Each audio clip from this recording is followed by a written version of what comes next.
Upgrade família tem sido o tema que a gente tem percorrido ao longo das últimas semanas. E eu espero, de coração, que você, marido, tenha dado o passo que deveria ter dado. O passo de ter procurado a sua esposa para conversar um pouquinho a respeito de algumas coisas. Espero também que você, pai, tenha dado passos para procurar os seus filhos para conversar a respeito de algumas coisas que nós salientamos aqui. E por que eu espero isso, e tenho esperado isso de você, líder, pai? Porque é assim que Deus nos vê. Deus olha para nós, homens, dentro de casa como líderes, e Ele espera que nós demos esses passos, né? Para que então a família da gente tenha esse upgrade e passe a desfrutar de momentos melhores. Na primeira palestra nós conversamos sobre a melhor configuração familiar, na segunda sobre o ajuste da comunicação familiar, foi um diálogo muito interessante. Depois sobre as medidas de proteção familiar, em seguida sobre a importância da memória familiar. No domingo passado, sobre o cultivo da espiritualidade familiar, com o Túlio, eu não estive aqui, estive falando numa outra comunidade. E sobre o divórcio hoje, o recasamento e o reinício familiar. Eu gostaria de passar esse tema para qualquer um de vocês, preferia muito mais estar sentadinho aí, porque é um tema bastante complicado, bastante denso, complexo, mexe com as nossas emoções. Do ponto de vista teológico, então, você nem imagina as complicações que existem em torno desse tema. Não existem muitos pastores que concordam com as posições que eu vou apresentar aqui, outros que concordam juntos em outras posições. Ou seja, nós vamos caminhar hoje sobre o vidro, né? Sobre um terreno assim muito delicado, e eu espero, debaixo da orientação do Senhor, não me distanciar tanto daquilo que é a vontade do Senhor e o desejo dele em compartilhar com a gente, ok? Algumas possíveis reações ao tema. A primeira é essa: esse tema não tem nada a ver comigo. Renato, eu não sou casado, que pena, perdi o meu domingo, vim para cá e não vou levar nada para o meu coração. Viu? Não se deixe levar por esse tipo de pensamento, não. Esse tipo de pensamento é uma bobagem. Tem gente que só se lembra que precisa de um bote salva-vida quando passa por um naufrágio no meio do mar. Tem muita gente que vive assim, né? Só vai atrás do que precisa depois que o circo pegou fogo. Nós estamos aqui tendo a oportunidade de refletir sobre um tema que é bastante complexo dentro da nossa cultura, e talvez você precise dele no momento oportuno, lá na frente, em algum instante. Talvez você não precise desse tema dentro da sua relação conjugal, mas talvez pessoas próximas a você precisem disso. Um filho, um neto, e o seu conselho, a sua palavra, certamente podem abençoar muito quem depende de você e espera receber de alguém uma palavra vinda de Deus. Uma segunda possível reação é: vai começar a pegação no meu pé. Vai começar a jogação de pedra para cima de mim. Não é isso que a gente pretende fazer, não é isso que eu pretendo fazer com nenhum dos divorciados aqui presentes. Pelo contrário, todos os divorciados que têm chegado aqui à comunidade têm sido tratados com muito carinho e vão ser tratados com muito carinho nessa noite também. A gente vai trabalhar com muita reverência, olhando para alguns textos bíblicos e procurando a orientação de Deus para os divorciados, assim como a gente procurou durante as últimas semanas, para aqueles que são casados, para aqueles que são pais, para aqueles que são filhos. Uma outra possível reação é: esses crentes não admitem que o mundo mudou. Eles são duros, rígidos, não conseguem entender que hoje em dia as coisas são muito naturais. Até mesmo os filhos pequenos lidam bem com o divórcio. Já ouviu isso? Você acredita nisso? Você acredita mesmo que um menino de 5, 6, 7, 8 anos de idade lida melhor hoje com o divórcio dos seus pais do que lidava antigamente? Você realmente acredita nisso? O mundo mudou, sim, mas o mundo não mudou para melhor. Existem muitas perspectivas que têm sido assimiladas pelas pessoas dentro do seu ambiente profissional, do seu ambiente familiar, que, ao invés de melhorar e oferecer um upgrade para elas, têm funcionado como verdadeiras ciladas. Tem gente com a vida completamente destruída por assimilar acriticamente alguns valores e alguns conceitos da cultura. E, em último lugar, quem é você, Renato, para falar a respeito desse tema? Eu não sou absolutamente ninguém. Ninguém para falar a respeito desse tema. Por sinal, o máximo que eu sou aqui nesse ambiente é um servente de pedreiro. Se você passar por aqui de segunda a sexta, é o que você vai perceber. Um servente de pedreiro, correndo de um lado para o outro, cheio de terra na cabeça, mais um servente de pedreiro que decide servir também aos domingos, olhando para a palavra e cuidando de pessoas casadas e de pessoas divorciadas também. Se você tem frequentado a comunidade, você sabe muito bem que aqui a gente ama profundamente aqueles que estão rasgados no coração e na alma por conta de experiências mal-sucedidas no ambiente conjugal. Divorciados aqui têm encontrado espaço, nos grupos pequenos têm encontrado espaço, dentro do serviço comunitário também, e nós nos orgulhamos de contar com muitos de vocês aqui no nosso meio. Introduzindo o assunto, o que é um reboot e o que ele tem a ver com a minha família? Preste muita atenção. Reboot é o processo de reinicialização do computador devido a uma instabilidade ou travamento inesperado do sistema operacional durante o seu funcionamento. E é horrível quando isso acontece. Você está mexendo, de repente, com um arquivo ou uma tela que você não pode perder, e de repente vem aquela bolinha que fica girando, girando, girando, e o computador pensa e não segue em frente. Aí você é obrigado a reiniciar o sistema, e isso rouba de você tempo, rouba de você e de mim um pouco do bom humor também. O reboot pode ser feito de duas maneiras. No modo de segurança, através de uma tecla chamada F8, onde você entra num ambiente todo especial, protegido, e também no modo direto, usando as teclas Ctrl, Alt, Del. A diferença é que neste último modo, dados importantes podem ser perdidos. A gente pode fazer de duas maneiras o reboot, a reinicialização do sistema, no modo de segurança, preservando algumas características e documentos, e um outro tipo de reboot, de forma direta, impensada e repetida, que pode nos levar à perda de alguns documentos que são fundamentais. Assim como no computador, a família, por vezes, passa por processos de instabilidade e travamento inesperado. E seu sistema operacional precisa ser reiniciado. Você já teve essa sensação? Travou. Eu não consigo seguir em frente. A relação conjugal chegou no momento em que não há mais diálogo. Alguns problemas que aconteceram no passado, algumas semanas, alguns meses atrás, parecem ter acontecido hoje, porque marido e mulher continuam sentindo e ressentindo esses problemas como se eles tivessem acontecido poucos instantes atrás. Mas este processo precisa ser feito no modo de segurança. O reboot deve ser feito, a reinicialização do sistema deve ser feita, mas no modo de segurança. Do contrário, relacionamentos podem ser permanentemente perdidos, como acontece, por exemplo, no caso do divórcio. Tentar resolver um problema conjugal de maneira abrupta, às vezes, termina em divórcio. Alguns números acerca do divórcio. No Brasil, o número cresceu bastante.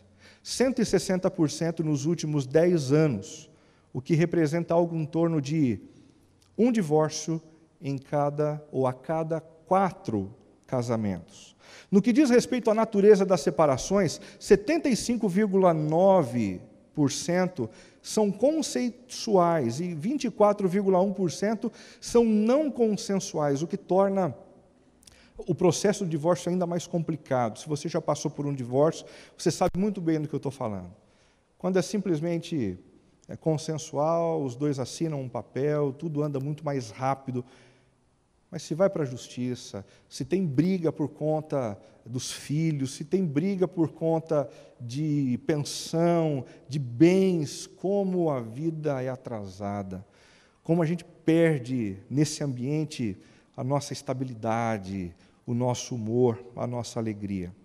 O número de divórcios entre casais sem filhos tem crescido. Em 2000, 26,1%, e em 2010, 40,3%. Ou seja, antes da chegada de um terceiro em casa, que é algo que acaba batendo muito com a relação conjugal, né? Um filho, o segundo filho mexendo ainda mais antes disso acontecer.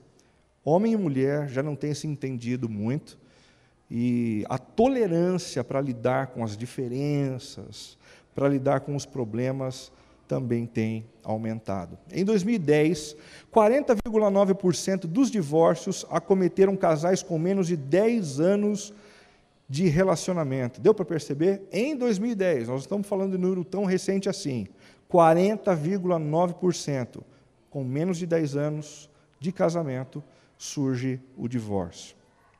Os maiores percentuais de divórcio no Brasil em 2010 ocorreram entre 2 a 5 anos de casamento, ou seja, ao sinal das primeiras crises mais fortes, marido e mulher desistem da relação, abrem mão e partem para uma outra oportunidade, para uma outra aventura ou para um outro ambiente, sem qualquer tipo de compromisso com uma outra pessoa, com um casamento. Nos Estados Unidos, 1 em cada 5 advogados já usa o Facebook como fonte primária de evidência contra o cônjuge no divórcio. Isso por uma razão muito simples. Muitos dos casos de infidelidade começam hoje nas redes sociais, com uma brincadeirinha no Facebook, uma troca de bobagens no WhatsApp, quando o usuário começa a perceber, ele está envolvido, marca um encontro, e daquele encontro, grandes bobagens acabam arruinando uma família. Do sentimento reconfortante à devastação emocional. A primeira sensação que alguém pode ter depois do divórcio, dizem aqueles que já passaram por ele, é uma sensação de alívio. De alívio pelo afastamento dos problemas, das tensões, do foco daquilo que era mais horroroso para essa pessoa dentro da relação conjugal. Mas, rapidamente, uma grande devastação emocional passa a acontecer no coração de pessoas que passam pelo divórcio. Por quê? Porque o divórcio é um ambiente de muitas perdas. Perda de um sobrenome, pode parecer muita bobagem, né? Mas para alguém que, há alguns anos atrás, mudou o nome para assumir uma relação e acabou tendo que se acostumar com esse novo nome, agora a retirada desse nome é a retirada de parte da sua própria identidade também. A perda do estado civil, muitos divorciados ressentem a respeito disso na hora de fazer um cadastro, casado ou solteiro, ou divorciado. E aí a lembrança de tudo o que aconteceu vem à tona, num simples momento de fazer um cadastro. Perda da companhia do cônjuge. É verdade, o cônjuge por muito tempo acabou se tornando a fonte de dor e de angústia, de chatice. Mas um cônjuge não é só chatice, não é só rabugentice. Em alguns momentos é companhia também. É alguém para repartir uma refeição, é alguém com quem conversar a respeito de uma bobagem que se viu na TV e agora, depois do divórcio, ninguém mais com quem conversar. Uma situação de perda terrível também. Perda da convivência com os filhos, para alguns isso acontece. Ou, no caso do pai ou da mãe, a impossibilidade de acordar pela manhã, tendo os filhos gritando pela sala. O que é um terror para aqueles que são casados, para os divorciados, bate uma saudade terrível, né? A presença deles por perto o tempo todo. Também a perda da casa. Alguns precisam se mudar. E todo aquele cuidado investido em arrumar a casa, e deixar a casa do jeito que queria, agora deixando tudo para trás. Uma perda que mexe com a cabeça, mexe com as emoções. Perda dos amigos, porque eram amigos, porque eram casais. E casais gostam de sair juntos, né? Depois do divórcio fica muito difícil de continuar com algumas dessas relações. Alguns desses contatos são perdidos e o divorciado acaba sentindo muito as dores a respeito disso. Perda da condição financeira.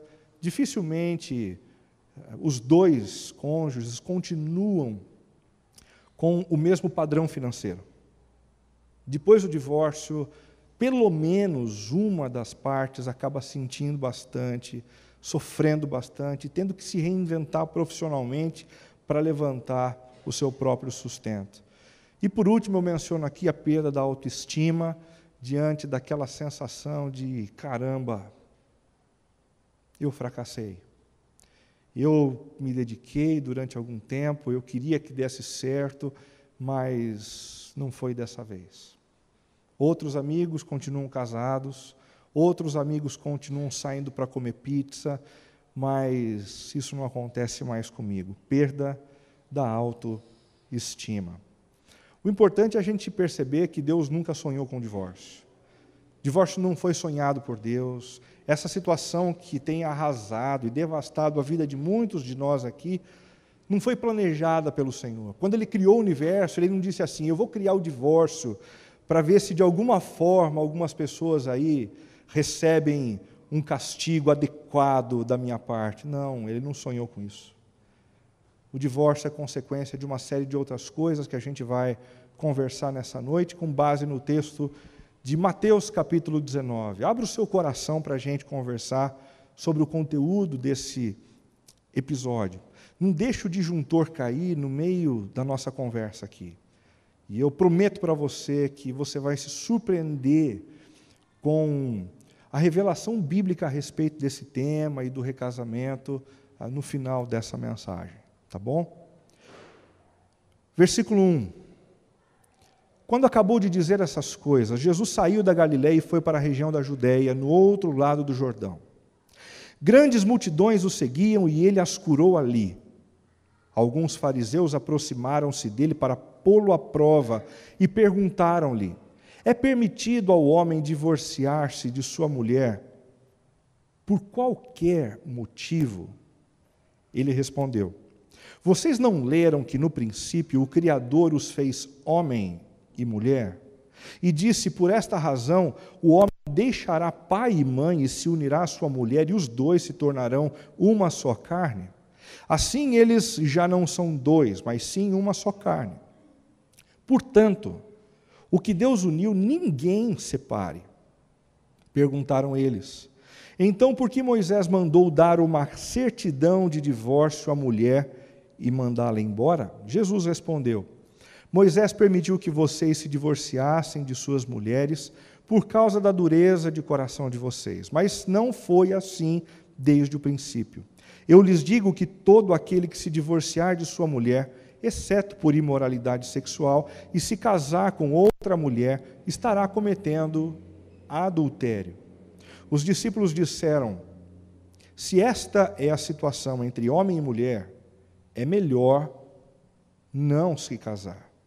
Jesus respondeu: nem todos têm condições de aceitar esta palavra, somente aqueles a quem isso é dado. Alguns são eunucos, porque nasceram assim. Outros foram feitos assim pelos homens. Outros ainda se fizeram eunucos por causa do reino dos céus. Quem puder aceitar isso, aceite. Compreendendo um pouquinho o contexto por trás dessa passagem que fala a respeito do divórcio em Mateus capítulo 19. O texto começa com uma mudança geográfica. Jesus sai da Galiléia, lugar onde ele estava realizando a grande maioria das suas curas e também apresentando grandes mensagens ao seu público. E foi para a região da Judéia. A expressão literal no texto original grego aqui para os distritos da Judéia além do Jordão, uma região onde havia muitos judeus e por isso era reconhecida também como uma região chamada de Judéia. O interessante é perceber que nesse movimento Jesus tem uma intenção, a intenção de encontrar o caminho mais direto, mais simples, para chegar à cidade de Jerusalém. E por que Jesus estava caminhando na direção de Jerusalém? Porque ali Jesus ia entregar-se, porque ali Jesus ia oferecer-se numa cruz, para então pagar os nossos pecados e nos libertar da condenação da morte por conta dos nossos erros, das nossas iniquidades. Muito embora Jesus estivesse fazendo curas e apresentando mensagens maravilhosas, o centro do que Jesus veio fazer, ele o fez na cruz. Foi a sua morte no nosso lugar, morte substitutiva, e ninguém deveria ser capaz de impedir esse passo tão importante. A menção de que Jesus continuava curando os doentes na direção de Jerusalém revela uma ternura apesar das circunstâncias. Imagine só Jesus fazendo todos os desvios necessários para poder chegar até a cidade de Jerusalém o mais rapidamente possível. E enquanto isso, pessoas enfermas, com problemas nos olhos, com problemas nas pernas, com algum tipo de possessão demoníaca, e Jesus parando para cuidar dessas pessoas. Enquanto a cabeça de Jesus era oprimida pelo fato de que em poucos dias ele seria morto, e morto de uma forma tão cruel, ele parava, ele olhava para as pessoas e percebia a aflição delas, cuidando delas como ovelhas que não tinham pastor. Mas na multidão que o seguia, não havia apenas doentes precisando de cura ou admiradores do seu ministério, tinha também muita gente que queria acabar com a vida dele. É como acontece, por exemplo, lá no seu escritório onde você trabalha. Você tem gente boa, gente que gosta de você, gente em quem você pode confiar, mas tem também por lá gente disposta a puxar o teu tapete, gente disposta a acabar com a tua estabilidade, com a tua vida, com a felicidade que você acumulou ao longo da sua vida. O que é que essas pessoas que queriam acabar com Jesus acabavam usando para destruir a mente e o coração de Jesus? Algumas controvérsias. A primeira controvérsia que foi levada para Jesus foi a controvérsia a respeito do sábado.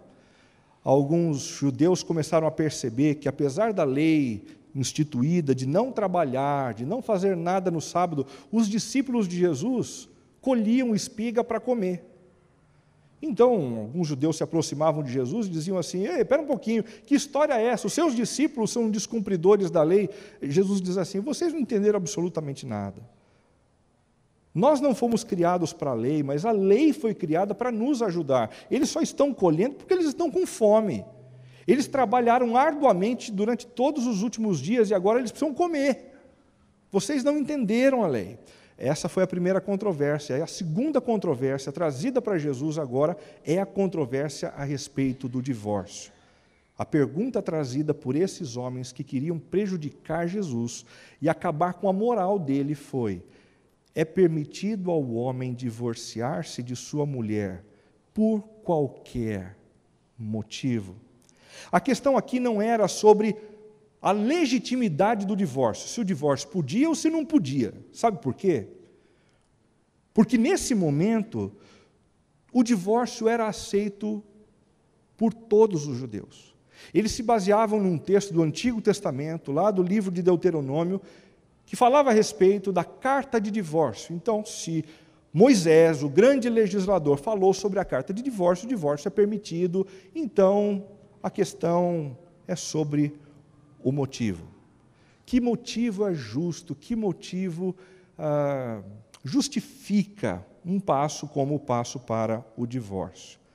Existiam duas escolas dentro desse grupo que acreditava no divórcio como algo possível. O primeiro eram os da escola teológica de Shammai.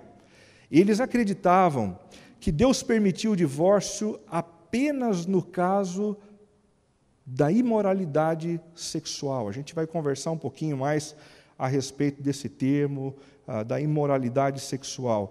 E o segundo eram os da escola teológica de Hileu, que eram mais liberais e acreditavam que Deus permitiu o divórcio por qualquer que seja o motivo. Qualquer significa qualquer mesmo.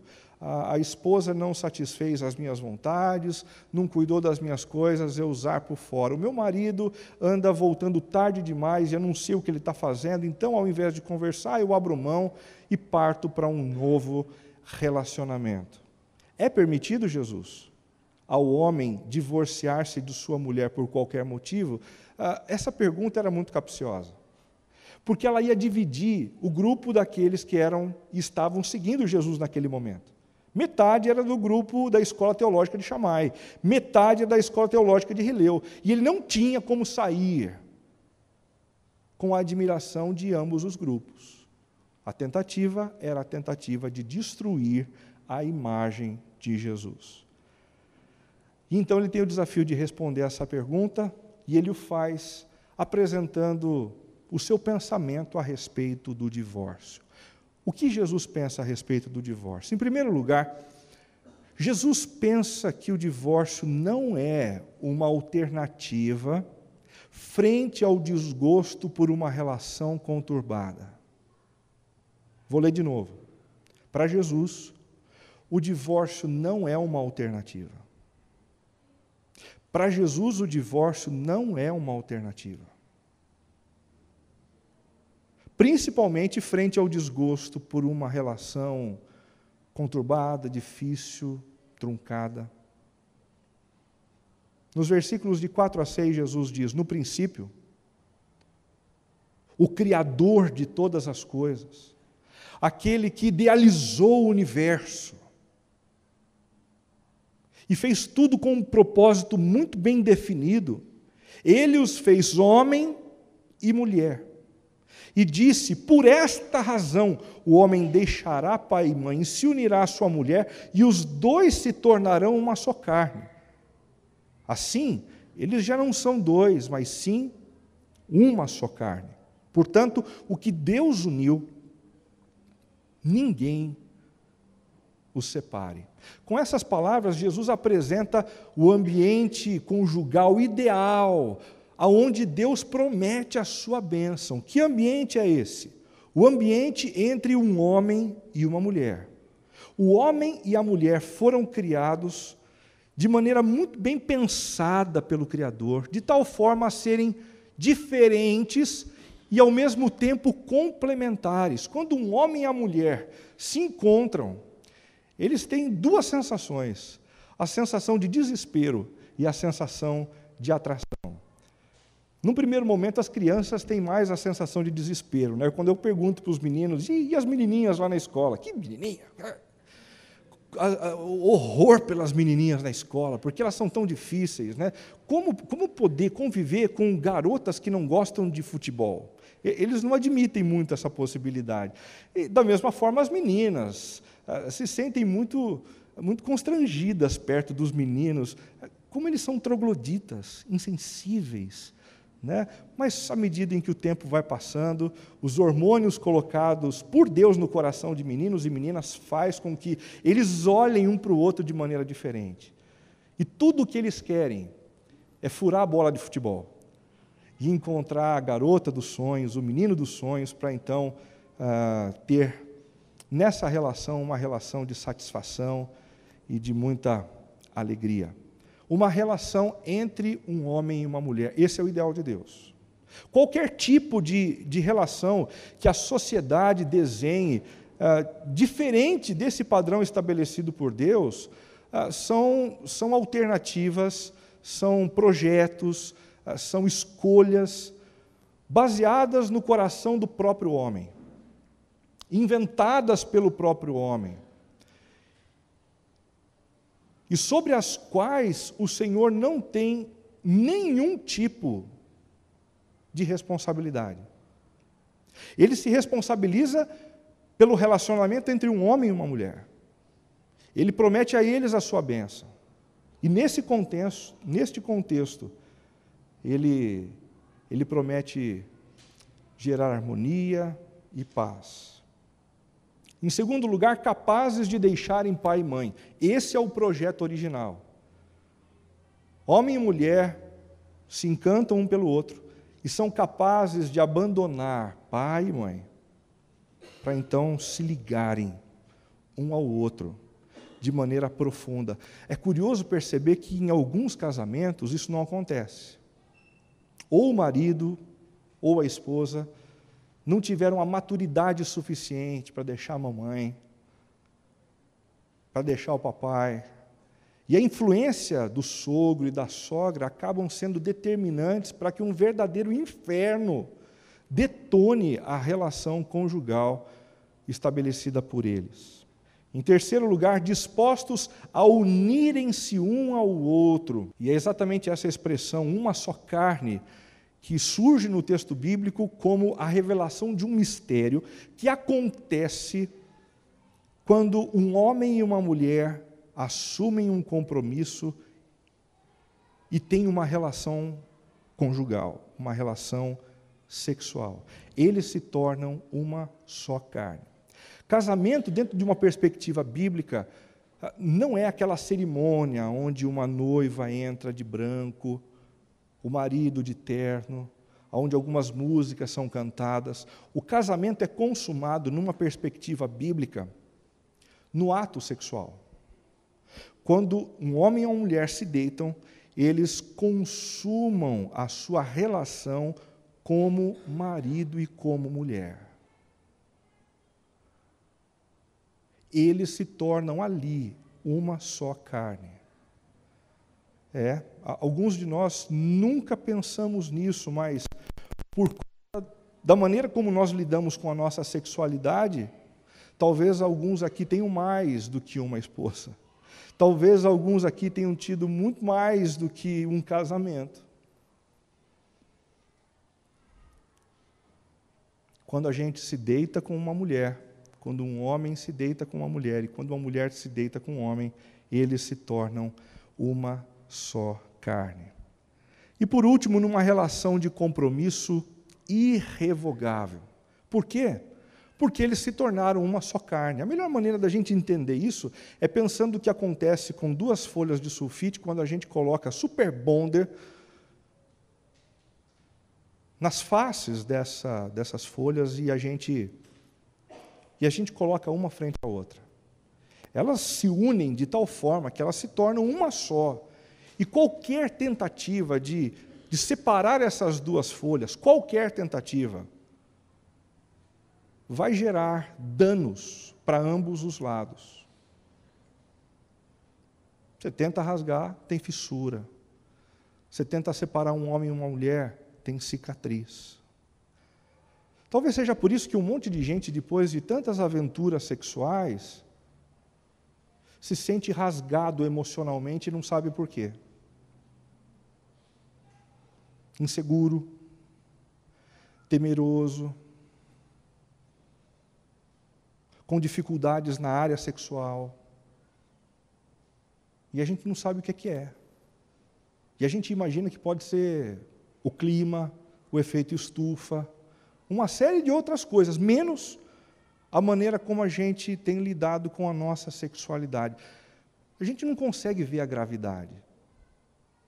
Mas o fato da gente não conseguir enxergar a gravidade não significa que ela não exerça a sua força sobre nós. A gente também não consegue ver esse mistério de dois se tornando uma só carne, mas a Bíblia diz que quando o homem e uma mulher se deitam através do ato sexual, eles se tornam uma só carne. E qualquer tipo de rompimento gera danos irreversíveis do ponto de vista de algo que se rasga dentro do coração da gente. Dentro do coração da gente. Por que não devemos abrir mão de uma relação conjugal conturbada? Deixa eu dar algumas razões para vocês. Primeiro, a mais óbvia de todas. Porque não existem relações conjugais não conturbadas. Homem e mulher, como eu acabei de dizer para vocês, são diferentes. Na sua personalidade, na sua maneira de viver, de enxergar o mundo, de conceber as prioridades, nós somos diferentes. Mas, gradativamente, quando a gente vai tendo problema na relação conjugal, a gente é tentado a olhar para o canto, a perceber a grama mais verde da casa do vizinho e a sonhar com um mundo de boneca, que não existe. Se você joga fora o seu relacionamento porque ele está conturbado e depois de algum tempo você entra numa outra relação, você vai descobrir algo que é assim surpreendente. O outro casamento também vai ser conturbado, porque as diferenças vão estar ali. As lutas vão estar presentes em toda e qualquer relação. Eu tenho muito medo de casal que diz assim, não, nós não temos problema. Eu morro de medo. Não, lá em casa a gente não tem DR. Não. Eu morro de medo de casal assim, que faz de conta que não tem problema, que não tem luta, que não tem adversidade. Nós também não devemos abrir mão de uma relação conjugal conturbada, porque elas revelam áreas a serem trabalhadas em minha vida. Quando a gente está no meio do fuê lá dentro de casa, e o pau está comendo, né? O outro que convive com a gente faz emergir do nosso coração algumas coisas que a gente não imaginava que estava ali. Eu já percebi diversas coisas ao longo dos últimos anos, assim, convivendo com a Cibele. Em alguns momentos eu percebi, assim, verdadeiros vulcões saindo de dentro de mim e eu me tornando alguém completamente semelhante a um animal para brigar, para tentar destruir o outro. E eu não sabia que essas coisas estavam dentro de mim. Mas o relacionamento conjugal arranca essas coisas e nos mostra. E é só quando a gente descobre que essas coisas estão lá dentro do coração da gente, é que a gente tem a chance de trabalhá-las, submetendo os nossos cantos escuros à luz que vem do Senhor e vai dissipando as trevas que existem no nosso coração. Nós não devemos abrir mão de uma relação conjugal conturbada, porque elas são usadas por Deus para nos conduzir à maturidade. Casamento é o primeiro passo, assim, na direção de nós deixarmos de ser egoístas. A cama deixa de ser só minha, o banheiro deixa de ser só meu, a conta bancária deixa de seguir apenas as minhas preferências.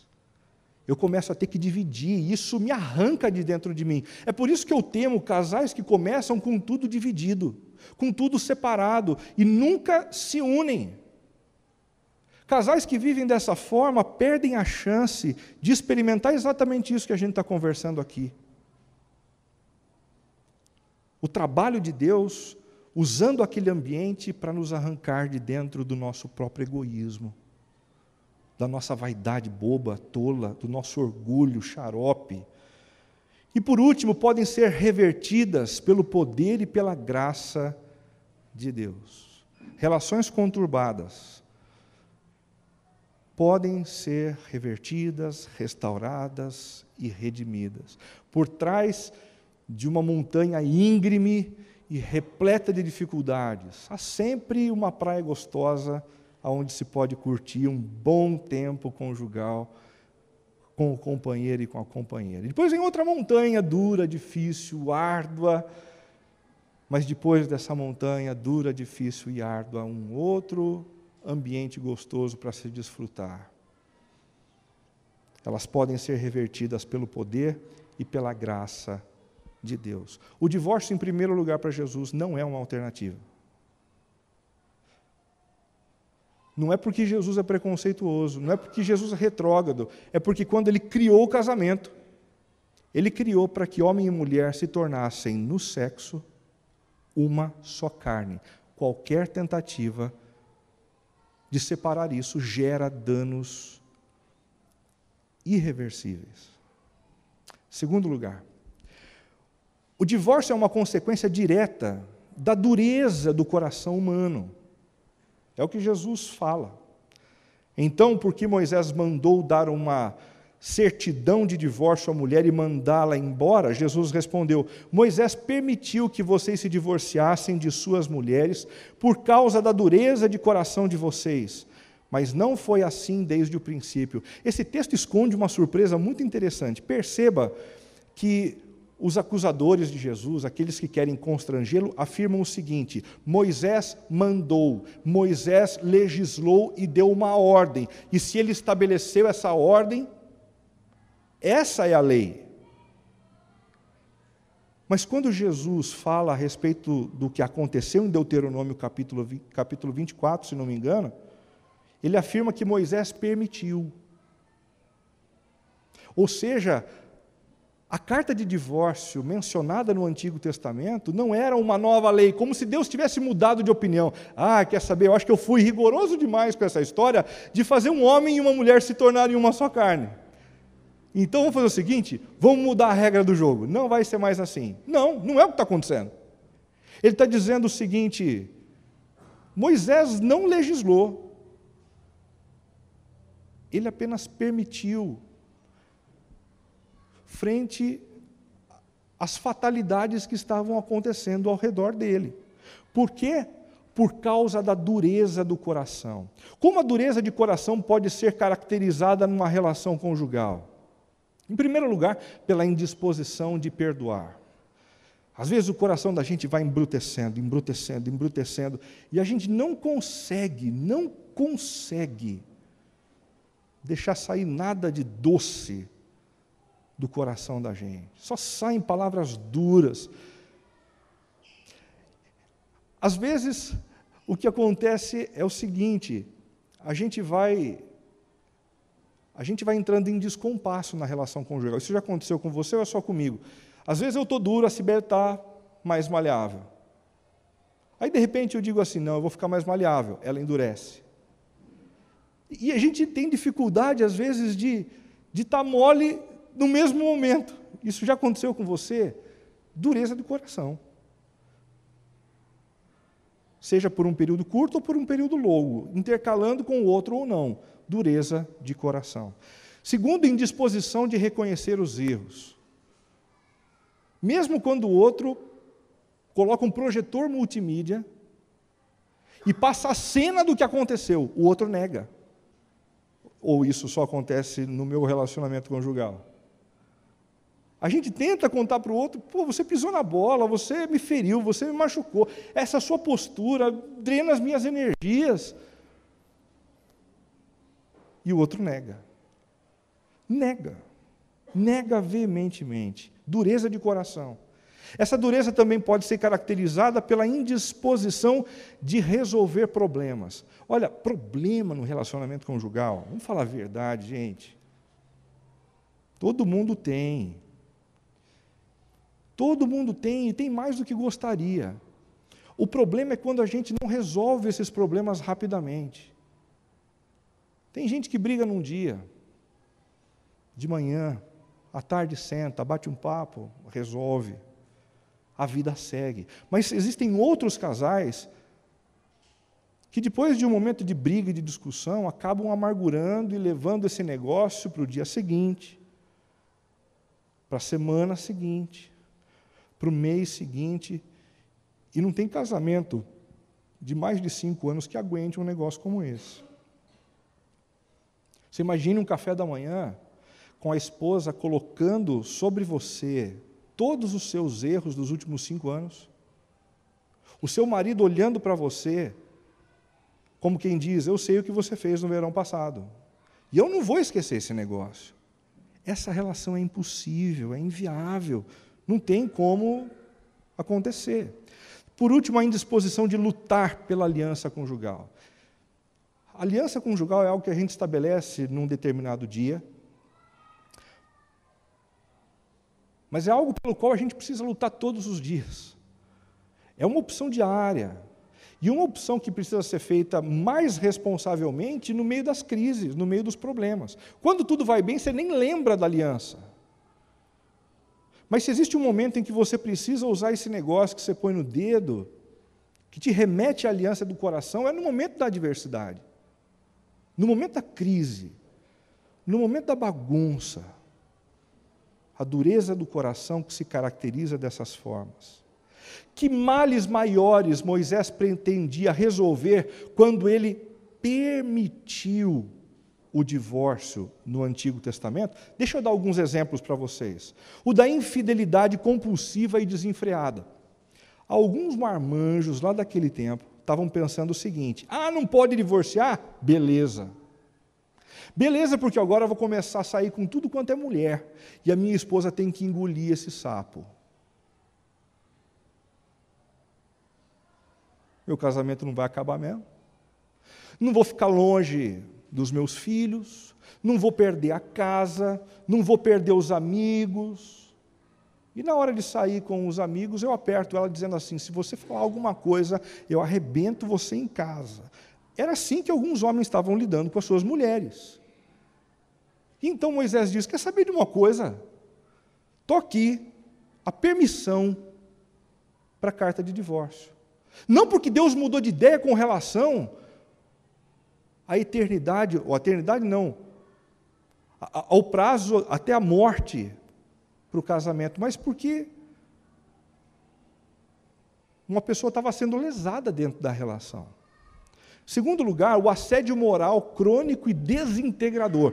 Tem casal que briga, tem casal que discute, mas tem casal que tem a habilidade de desintegrar o outro. Desintegrar o outro. Algumas mulheres são hábeis nisso. Alguns homens são especialistas nessa arte. Eles não pegam numa faca, mas eles matam quando abrem as suas bocas. E em alguns contextos assim, é impossível que o relacionamento continue. É impossível que o relacionamento continue sem que uma das partes não seja desintegrada na sua própria identidade. Está aqui a permissão de divórcio. Deus não mudou de ideia, não. Mas está aqui a permissão para poder evitar um mal maior. Terceiro lugar, a violência física, covarde e aviltante. E a gente fala de violência física, a gente já pensa que esse negócio já é coisa de programa de meio da tarde, né?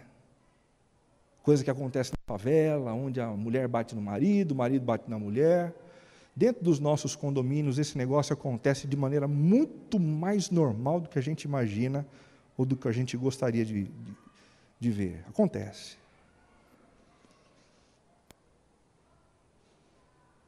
Isso é crime. Não é só pecado, é crime. E dependendo do nível da coisa, é inviável a relação. Por isso Moisés disse: quer saber de uma coisa? Está aqui a carta. Separa. Para evitar um mal maior. Em quarto lugar, o atentado contra a própria ou a vida do outro. Tem hora que a gente só fere, tem hora que o passo é um pouco mais grave. O desejo é do assassinato. Ou o outro é assassinado, e isso acontece, a gente vê por aí, ou então a pessoa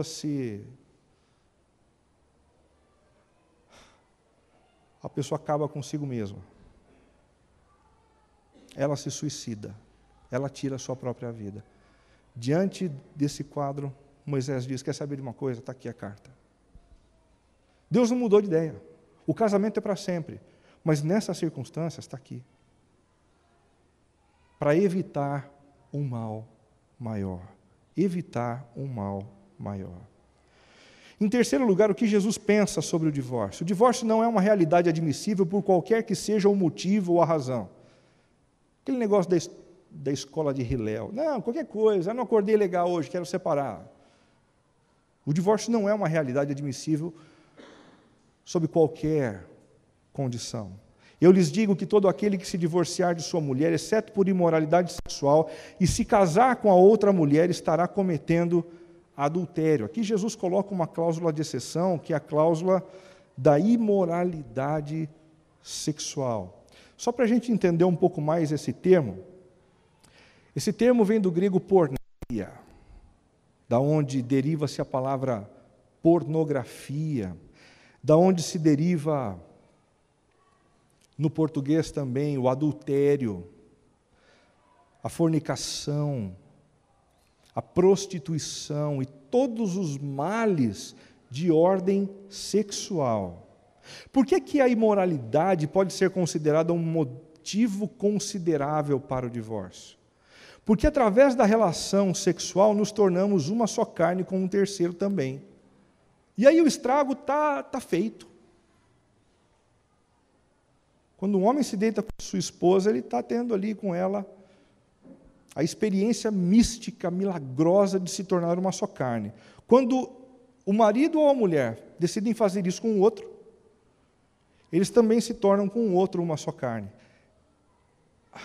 Aí o quadro já não é mais o ideal. O estrago já está feito. O rasgo já vai vir.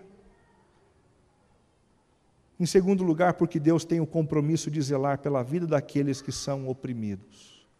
Essa história do sujeito ganhar consciência de que a esposa não vai sair de casa. Ele percebeu isso, porque ele errou uma vez, ele errou 2 vezes, ele errou 3 vezes e agora ele tem a certeza da impunidade. Não vai acontecer nada comigo.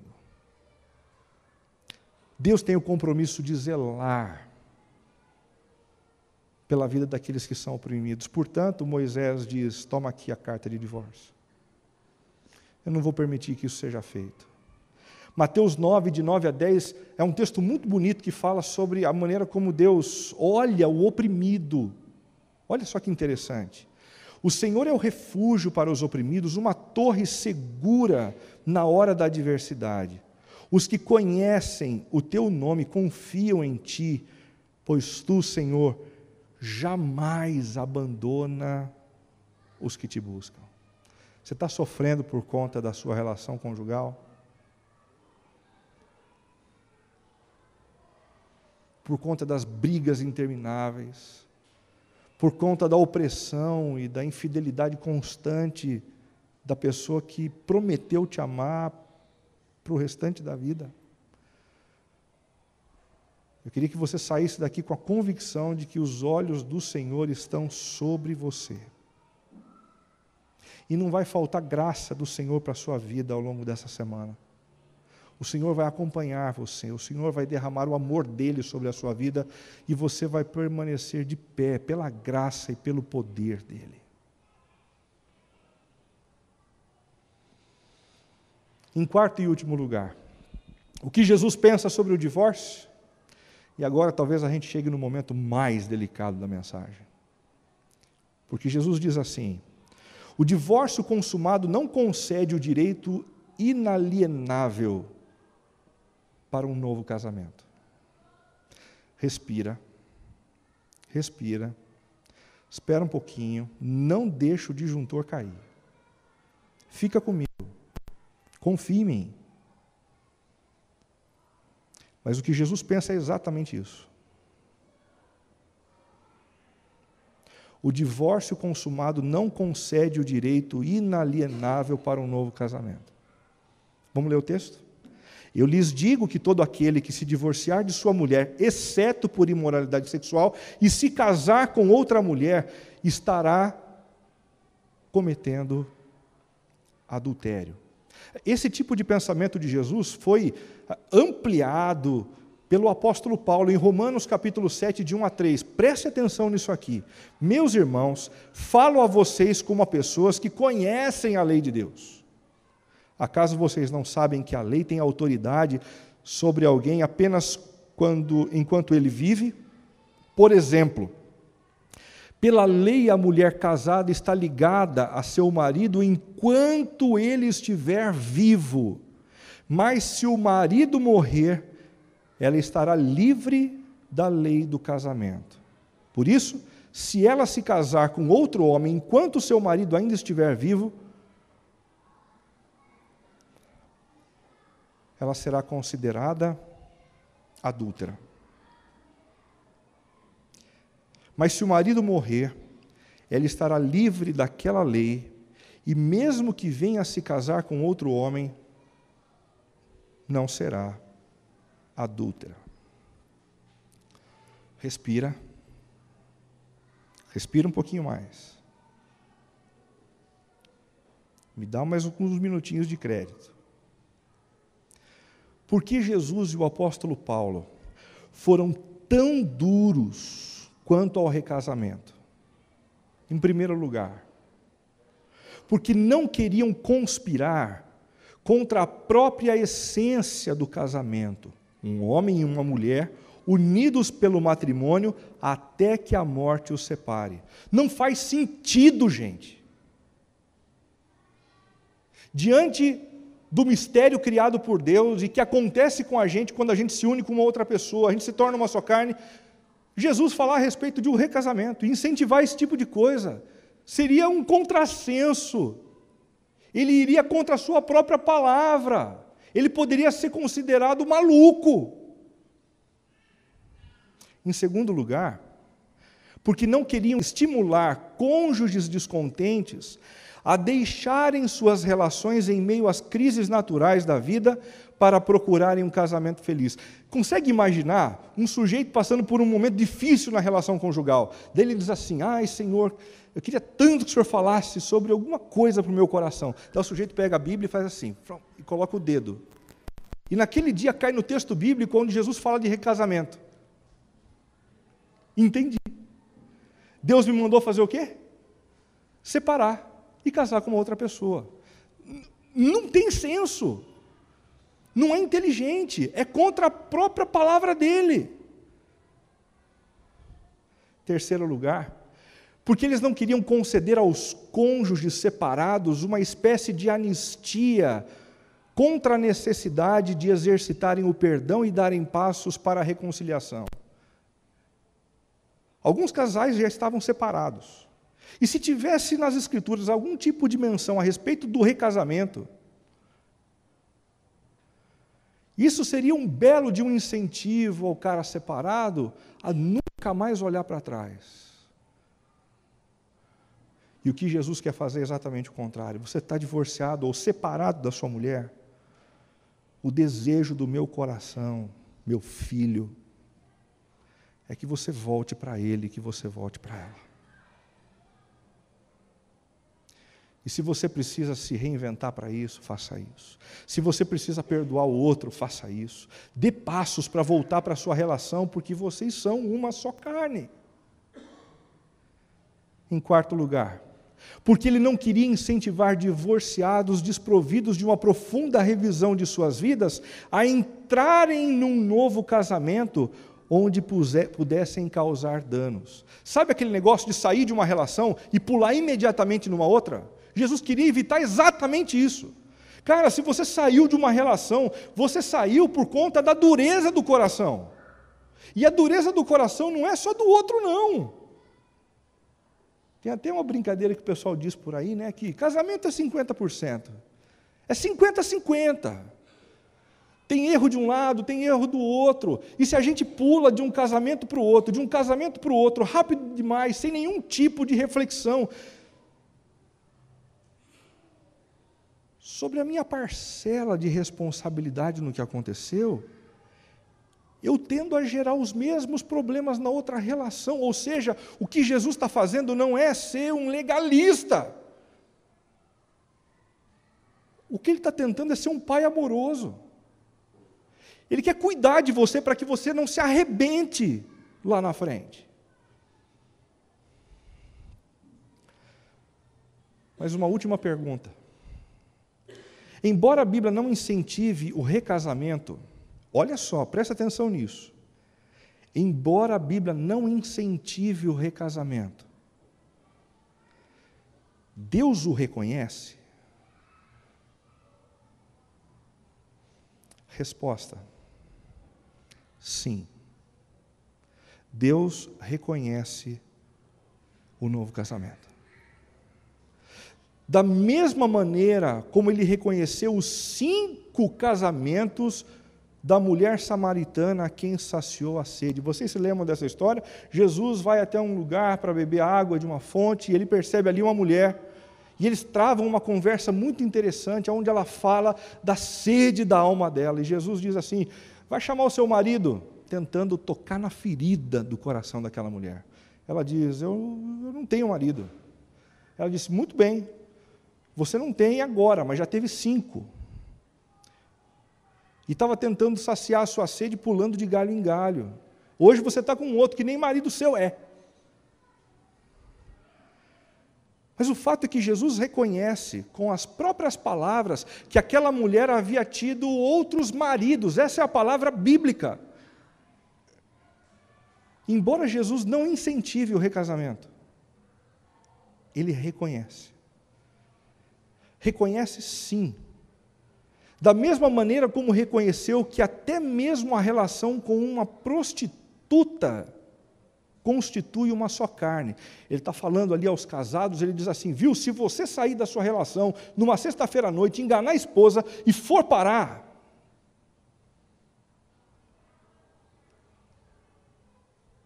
num prostíbulo, se você se deitar com uma mulher ali, você vai se tornar com ela uma só carne.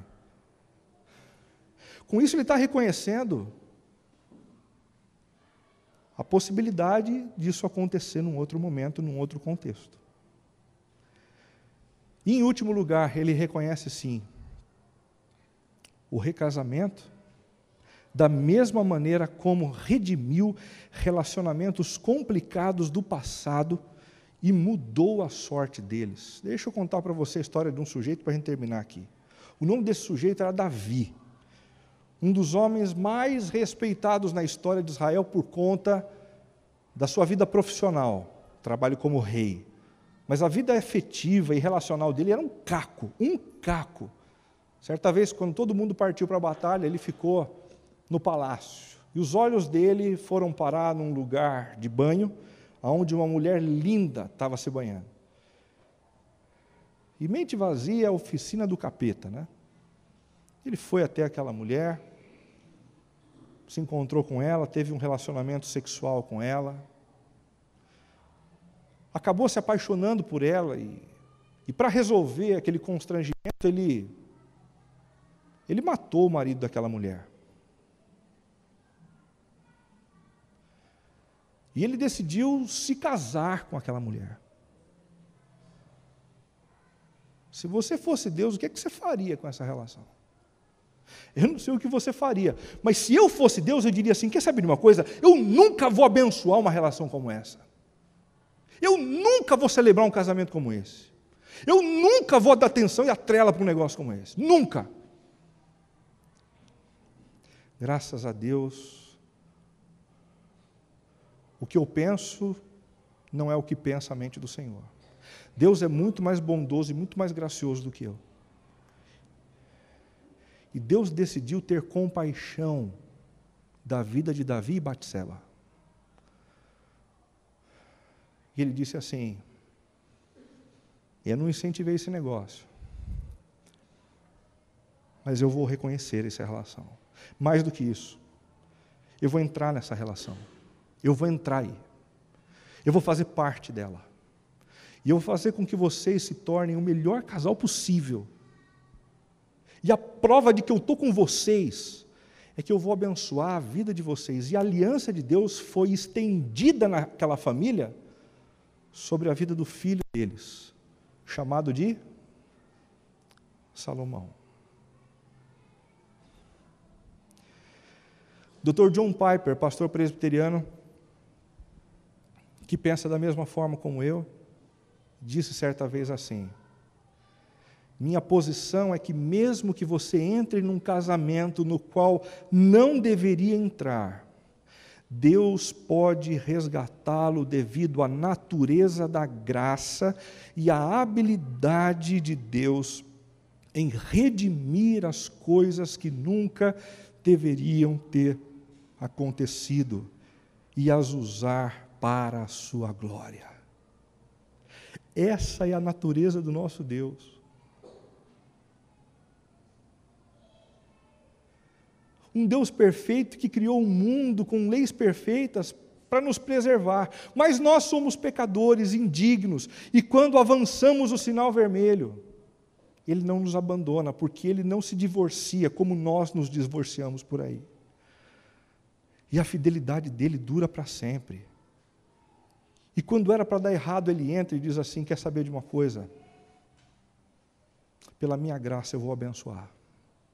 Pela minha graça, essa relação vai dar certo. E eu vou usar essa relação para manifestar a minha glória. A minha glória.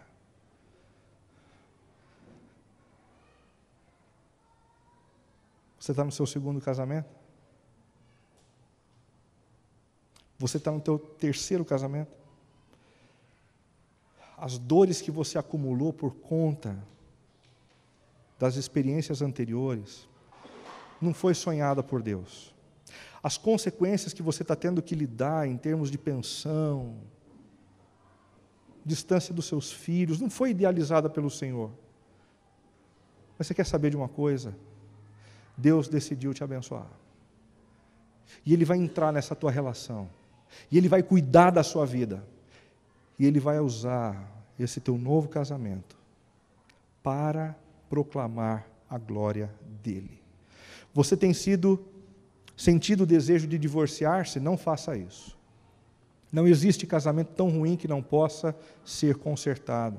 Você está divorciado do seu cônjuge? Reconsidere a restauração. Que tal voltar para sua esposa? Que tal voltar para o seu marido, principalmente se o motivo foi tolo? Principalmente se o motivo foi idiota. E hoje você reconhece isso. Você tem um novo relacionamento conjugal? Deus está com você. O Deus de graça está com você. E Ele é capaz de redimir essa relação e usá-la para a sua glória. Afirmar que Deus não é capaz de acolher um divorciado ou de aceitar um recasamento é diminuir o poder da cruz de Cristo, que, segundo as Escrituras, é capaz de redimir a tudo e a todos. Vamos fechar os nossos olhos e vamos orar?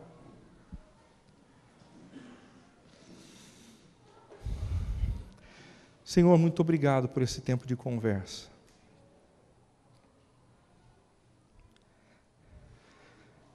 Que os nossos olhos estejam sempre atentos ao que o Senhor tem para dizer.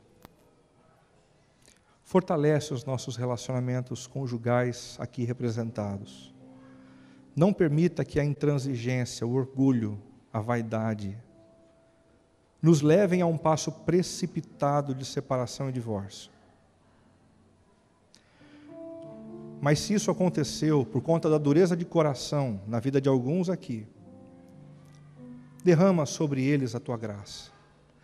Derrama sobre todos aqui o teu óleo precioso, o teu bálsamo. Nós queremos nos sentir nesse momento abraçados pelo teu perdão, perdão que foi garantido não apenas por uma promessa, mas pelo sacrifício de Jesus na cruz do Calvário. Louvado seja o teu nome, Pai, porque não se divorciou de nós por conta dos nossos erros dos mais diversos, mas insistentemente tem nos amado pela graça e pelo compromisso assumidos na cruz do Calvário. Quanto àqueles que pretendem restaurar relacionamentos conjugais, dá-lhes a tua graça. Sobre aqueles que estão dando passos na direção do recasamento, Senhor, tem misericórdia e abençoa. Entra nessas relações e torna essas relações motivo para a tua glória. Em nome e por amor de Jesus. Amém.